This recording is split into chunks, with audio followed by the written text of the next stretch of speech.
the best nest. Mr. Bird was happy. He was so happy he had to sing. This was Mr. Bird's song. I love my house, I love my nest, in all the world my nest is the best. Then Mrs. Bird came out of the house. It is not the best nest. I'm tired of this old place, said Mrs. Bird. I hate it. Let's look for a new place right now. So they left the old place to look for a new one.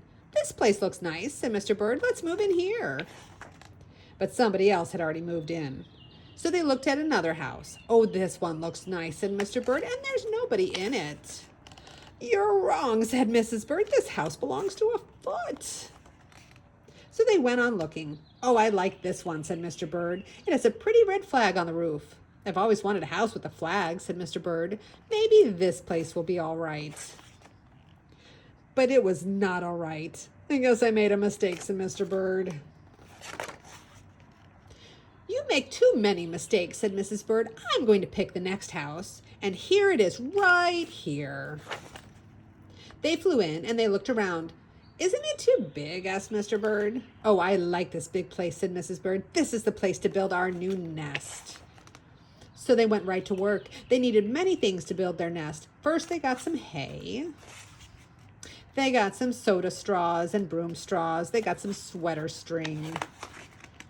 They got some stocking string and mattress stuffing. They got some horsehair and they got some man hair. Soon they had all the hay and all the straw and all the string and all the stuffing and all the horsehair and all the man hair that they could carry. They took it all back to build their nest.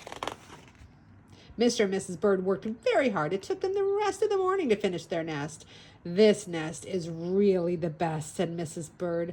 Oh, I want to stay here forever.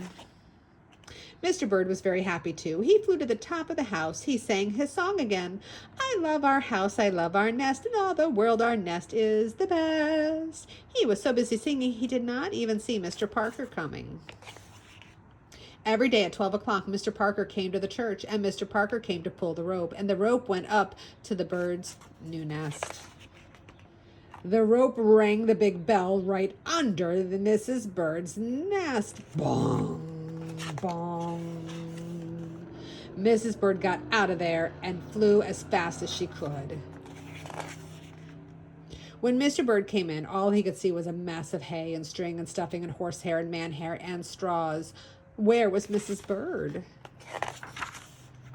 I will look for her until I find her, said Mr. Bird, and he looked high, he looked low, he looked everywhere for Mrs. Bird. He looked down in a chimney, but Mrs. Bird wasn't there. He looked down into a water barrel, but Mrs. Bird wasn't there. Then he saw a big fat cat. There was a big fat smile on the big fat cat's face. There were some pretty brown feathers near the fat cat's mouth. Mr. Bird began to cry. Oh dear, this big fat cat has eaten Mrs. Bird. Mr. Bird flew off. I'll never see Mrs. Bird again, he cried. It was getting dark and it began to rain, and it rained harder and harder. Mr. Bird could not even see where he was going. Crash! Mr. Bird bumped into something. It was his old house, that old house that Mrs. Bird hated. I'll go inside, said Mr. Bird. I'll rest here until the rain stops. Mr. Bird went in. And there was Mrs. Bird, sitting there singing, I love my house, I love my nest, in all the world this nest is the best. You here? Gasped Mr. Bird. I thought you hated this old nest. Mrs. Bird smiled. Well, I used to hate it, she said, but a mother bird can change her mind, you see. There's no nest like an old nest for a brand new bird. And when the egg popped open, the new bird thought so too.